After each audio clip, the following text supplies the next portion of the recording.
श्रीमती रामानुजाय नमः। भीष्मद्रोणतटा जयद्रथजला गान्धारनीलोत्पला शल्यग्राहवती कृपेण वहनी कर्णेन वेलाकुला अश्वत्थामविकर्णघोरमकरा दुर्योधनावर्तिनी सोत्तीर्णा खलु पाण्डवैरणनदी கைவர்த்தக கேசவः. நாள்தோறும் பகவத்கீதையில் நம்ம 9வது அத்தியாயத்தில் 31வது ஸ்லோகம் வரைக்கும் பார்த்துருக்கோம். இதில் கடைசியில் ஒரு 2-3 ஸ்லோகத்தில் பகவான் சொன்னது என்ன அப்படின்னா, ஒழுக்கம் எப்படி இருந்தாலும் சரி, தீய ஒழுக்கம் படைத்தவங்களாக இருந்தாலும் சரி, பகவானுடைய பக்தர்கள்னு வந்துட்டா, பகவான்கிட்ட பக்தி செய்யணும்னு அவங்க வந்துட்டா அவங்கள கண்டிப்பாக சாதுக்கள் கோஷ்டியில் தான் சேர்க்கணுன்றது மட்டும் இல்லாமல் அவங்கள ரொம்பவே கொண்டாடணும். அப்படிப்பட்ட பக்தர்களுக்கு எந்த விதமான நாசமும் அடையாதுன்னு பகவான் ஒரு உறுதியோடையே சொல்கிறாரு.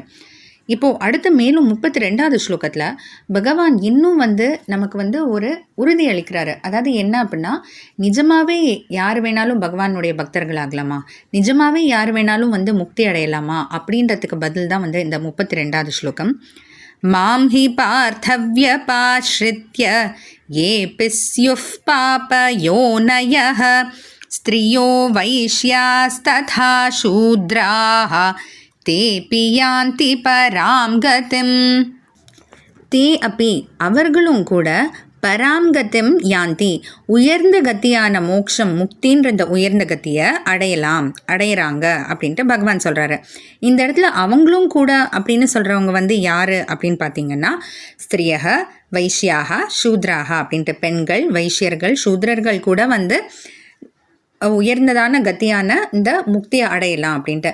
இப்போ நமக்கு ஒரு கேள்வி வரலாம், ஏன் குறிப்பாக இவங்களை மட்டும் சுட்டி காட்டணும்? அப்போ ஏன் அவங்க ரொம்ப தாழ்ந்தவங்கன்னு அர்த்தமா, இல்லை அவங்க வேறுபட்டவங்கன்னு அர்த்தமா, இல்லை என்ன சொல்ல வராரு பகவான் அப்படின்னா, பகவான் என்றைக்குமே யாருக்குள்ளேயும் வேறுபாடு பார்க்காதவங்கன்னு நம்ம எவ்வளவோ ஸ்லோகங்கள் மூலமாக பார்த்தாச்சு.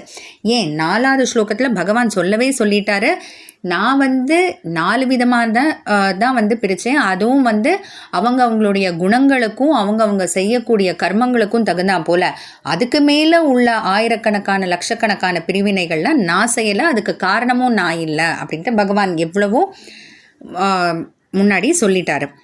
அதே போல் இப்போ கடந்த சில ஸ்லோகங்கள்லாம் பார்த்தா தீய ஒழுக்கம் இருந்தால் கூட எனக்கு பக்தி செய்யறதுக்குன்னு வந்துட்டாங்கன்னா அப்படிப்பட்டவங்கள சாது கோஷ்டியில் தான் சேர்ப்பேன், அவங்கள ரொம்ப கொண்டாட வேண்டியவங்க அப்படின்னும் சொல்லிட்டாரு. அப்போ பகவான் எந்த விதத்துலையும் வேறுபாடு பார்க்கல.